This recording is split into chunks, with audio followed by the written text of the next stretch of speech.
మీ తాకట్టు బంగారాన్ని విడిపించిన 30 నిమిషాల్లో క్యాష్ ఇవ్వబడును. కొమ్మూరి గోల్డ్.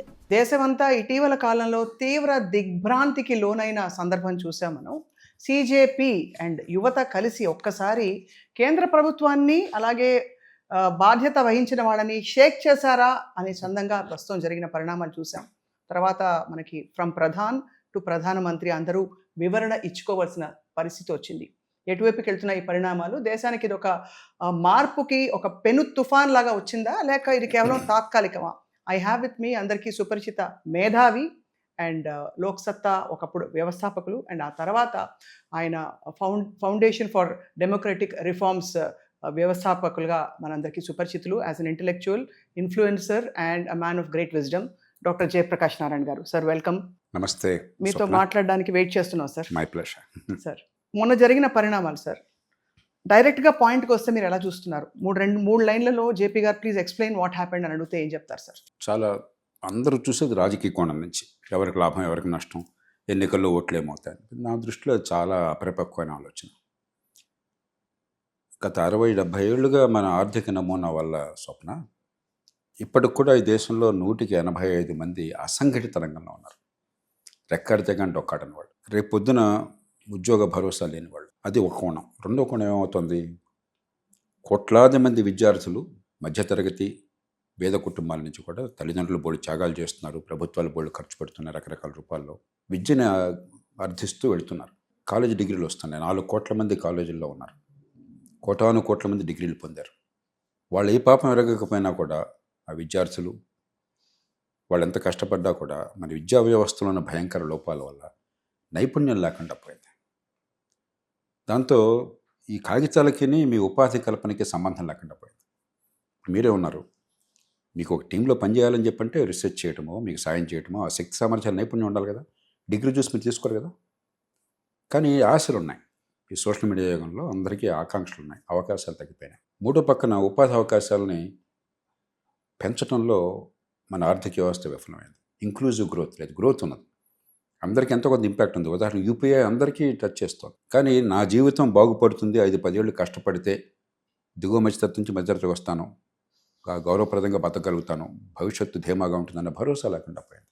కాబట్టి ఇది ఒక దీర్ఘకాలికమైన సమస్య. ఒక ఉప్పెన్లాగా వచ్చింది కానీ పౌడర్ కేక్ ఉన్నది. పైన స్పార్క్ ఏదో నీట్ ఎగ్జామినేషన్ మరొకటి ఒక చిన్న స్పార్క్ అంతే.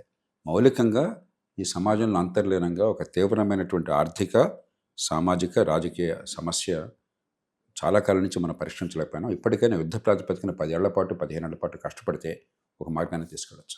సార్, మొన్నటి ఈ ఉద్యమంతో ప్రధానమంత్రి, కేంద్ర ప్రభుత్వం, విద్యాశాఖ మంత్రి భయపడ్డారు, కొంచెం అలర్ట్ అయ్యారని అనుకోవచ్చా? భయమా అన్నది పదాలు వదిలేస్తే, ప్రజాస్వామ్యంలో లక్షల మందో 10 లక్షల మందో సమీకరించగలిగితే ఏ భావంతో అయినా సరే, ప్రభుత్వం స్పందించకపోతే అది ప్రజాస్వామ్య ప్రభుత్వం కాదు. ఇదే టెనిమన్ స్క్వేర్ ఉందనుకోండి, టపా పేల్చి పారేశారు. డింగ్ సేపింగ్ నాకు చాలా అభిమానించిన నాయకుడు ఆయన. ఆయన ఉన్నప్పుడు 1949లో కొన్ని వేల మందిని చంపేశారు ట్యాంకులు పెట్టి. ప్రజాస్వామ్యాలు అట్లా కాదు కదా. ప్రజాస్వామ్యంలో జనాభిప్రాయం స్పష్టంగా కనిపించినప్పుడు కొన్ని సందర్భాల్లో దాని ఎక్స్ప్రెషను సరిగ్గా ఉండొచ్చు, ఉండకపోవచ్చు. ఎందుకంటే మనకి లోపల క్యాన్సర్ ఉంది, బయట పుండు కనిపిస్తుంది. పుండే చూపెట్టవచ్చు మనం. బ్యాండేడ్ పరిష్కారం కాదు దానికి, పైన ఏదో డ్రెస్ చేయడం పరిష్కారం కాదు. కానీ ఒక క్యాన్సర్ ఉందని దానికి ఏదో చిహ్నం. దాన్ని ప్రభుత్వాలు పట్టించుకోకపోతే రాష్ట్రాలు కానీ, జాతీయ స్థాయి, ముఖ్యంగా రాష్ట్రాల్లో ఎక్కువ బాధ్యత ఉంది. ఎందుకంటే మన ఆర్థిక వ్యవస్థ భవిష్యత్తు కానీ, విద్యా వ్యవస్థ కానీ ప్రధానంగా ఉంది రాష్ట్రాల్లో. జాతీయ స్థాయి ఒక మార్గాన్ని చూపెట్టాలి. కాబట్టి స్పందించకపోతే అది ప్రజాస్వామ్యం కాదు. ఇక భయమా, లేకపోతే ఒక వేకప్ కాలా, మేలుకొలుప, దాని నుంచి మౌలికంగా మార్పుల కోసం నాంది పలుకుతారా, రాజకీయంగా ఏకాభిప్రాయం సాధ్యమవుతుందా, జాతీయ స్థాయి కాకుండా రాష్ట్రాలు కలిసి వస్తాయి, ఇవన్నీ కూడా మనం వచ్చే నెలలో తెలుసుకోవాలి. సార్, నీట్ అనేది ఒక జాతీయ స్థాయి పరీక్ష, అందరికీ తెలుసు. 25 లక్షల మంది విద్యార్థులు నిజంగా జుట్టు పీక్కుని చొక్కాలు చెంపుకుని రాస్తే చాలని సీట్లతో మిగతా వాళ్ళు వేరే దేశాలకు వెళ్ళి చదువుకోవాల్సిన పరిస్థితులు, ఆ మెడిసిన్ అనే ఒక డిగ్రీ ట్యాగ్ కోసం మనం చూస్తూ వచ్చాం. ఇది ఫస్ట్ వైఫల్యం కాదు, 2024లో కూడా ఇటువంటి ఒక వైఫల్యం చూసాం. వరుస వైఫల్యాలు ఇలాగా ఈ సర్కార్ హయాంలో జరగడం అన్నది ఎలా చూడాలి? అది నిర్లక్ష్యమా, లేక డొల్లతనమా, చేతకానితనమా, లేక ఇంకొకట? అసలు ముందు నీట్ ఎందుకు అవసరమైంది? ఇతర దేశాల్లో నీట్లు ఉండవే. ఏం జరుగుతుంది అక్కడ? నార్మల్ అసెస్మెంట్ అనేది మంచి ప్రమాణాలకు జరుగుతున్న నమ్మకం ఉన్నది. మన కాలేజీ పరీక్షలు ఎందుకు ఒకరు కాకుండా పోయినాయి. ఇంటర్మీడియట్ ఉంది, నీట్ అది కదా మనకి క్వాలిఫైయింగ్ ఎగ్జామినేషన్ రాష్ట్రాల్లో. జాతీయ స్థాయి సిబిఎస్ఈ పక్కన పెట్టేద్దాం. ల్యాబొరేటరీకి వెళ్లకుండా 100కి 100 మార్కులు తెచ్చుకుంటాను. మీరు ఎక్కడైనా వెరిఫై చేయండి అనే మాటను ఆన్ కెమెరా చెప్తున్నాను నేను. లక్షలాది మంది ఇంటర్మీడియట్ విద్యార్థులు బైపీసీ ఎంపీసీ చేస్తున్న వాళ్ళు ల్యాబ్ అనేది చూడకుండా 100కి 100 మార్కులు వచ్చేస్తున్నాయి. పరిజ్ఞానాన్ని పెంచకుండా, వాళ్ళ అవగాహనని కాన్సెప్చువల్ అండర్స్టాండింగ్ పెంచకుండా 1000కి 990 మార్కులు వస్తున్నాయి. కాబట్టి ఈ పరీక్షలు కేవలం నామమాత్రం అయిపోయేసరికి ఒక పోటీ పరీక్ష అవసరమైంది. ఆ రకంగా ముందు రాష్ట్రాల్లో పోటీ పరీక్షలు వచ్చినాయి. నేను ఎంబీబీఎస్కి వెళ్ళినప్పుడు 1971లో పరీక్ష రాశాను నేను. ఇప్పుడు అంటే 71 అంటే 55 ఏళ్ళు అయింది. అప్పుడు మొట్టమొదటిసారి మా ముందు బ్యాచ్కి మొట్టమొదటిసారి 1970లో పోటీ పరీక్ష వచ్చింది. కానీ కాలక్రమేణా ఏమైంది, రాష్ట్రాల్లో కూడా పోటీ పరీక్షలు క్రమక్రమంగా దిగజారుతున్నాయి. ఏపీపీఎస్సీ పరీక్షలు, పబ్లిక్ సర్వీస్ కమిషన్ పరీక్షలు ఎన్నోసార్లు చూసాం మనం. పేపర్ లీక్ అవ్వటము, లీక్ కాకపోయినా కూడా మీకు ఆ కీ ఉంటుంది. 150 ప్రశ్నల్లో 70 ప్రశ్నలు తప్పు ఆన్సర్లు ఉన్న కీ నేను చూశాను స్వయంగా. పబ్లిక్ సర్వీస్ కమిషన్ చైర్పర్సన్ ఆ దగ్గరికి వచ్చి స్వయంగా వివరణ ఇచ్చారు. కాబట్టి పరీక్షల ప్రమాణాలు పూర్తిగా నాశనం అయిపోయాయి. మూడోది ఏమైంది, యూనిఫార్మిటీ లేకుండా పోయింది. యూనివర్సిటీకి వెళ్ళినప్పుడైనా సరే ఒక మినిమం స్టాండర్డ్ ఎక్స్పెక్ట్ చేయాలి కదా. ఇప్పుడు అమెరికా లాంటి దేశాల్లో శాట్ పరీక్ష అంటారు, స్కాలాస్టిక్ ఆప్టిట్యూడ్ టెస్ట్ అని చెప్పాను. అలాగే యాక్ట్ పరీక్ష అని ఇంకోటి ఉన్నది. బ్రిటన్లో ఏ లెవెల్స్ అని ఓ లెవెల్స్ అని ఉన్నాయి.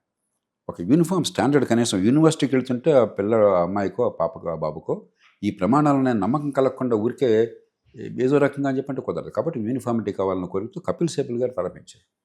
తర్వాత కోర్టు కేసులో వచ్చిన చివరికి 2016లో జాతీయ స్థాయి పరీక్షలు కావాలని పెట్టారు. కాబట్టి ముందేమైంది, ఎక్కడికక్కడ కావాల్సిన అసెస్మెంట్ జాతీయ స్థాయికి తీసుకొచ్చాం మనం. కాబట్టి హై ప్రెషర్ అయిపోయింది. రెండు, మన దేశంలో ఈ సీట్లు వచ్చేస్తే బతుకంతా బాగుపడుతున్న బ్రహ్మాండం. ఎంబీబీఎస్ చదివితే బతుకంతా ఏం బాగుపడదు, సీట్ వస్తే. ఇంజనీరింగ్ సీట్ వస్తే బతుకంతా ఏం బాగుపడదు. ఐఐటీ సీట్ వస్తే అంత మాత్రం బతుకంతా ఏం బాగుపడదు. కానీ మనందరికీ ఏదో చిట్కాలు ఉన్నాయని భావం ఉంది. ఎట్లా కొట్టి దానికి వస్తే చాలు. కాబట్టి 2 ఏళ్ల పాటు వాళ్ళని హింస పెట్టి, కోచింగ్ ఇన్స్టిట్యూషన్లు పెట్టి, ముక్కును పెట్టి, బట్టి ఒత్తిడి గురి చేయడం కావచ్చు. అడపాదడప అవకాశం ఉంటే మనవాళ్ళకి ఛాన్స్ ఉంటే కొంచెం కాపీ కొట్టే పరీక్షల్లో ఇచ్చేయవచ్చు.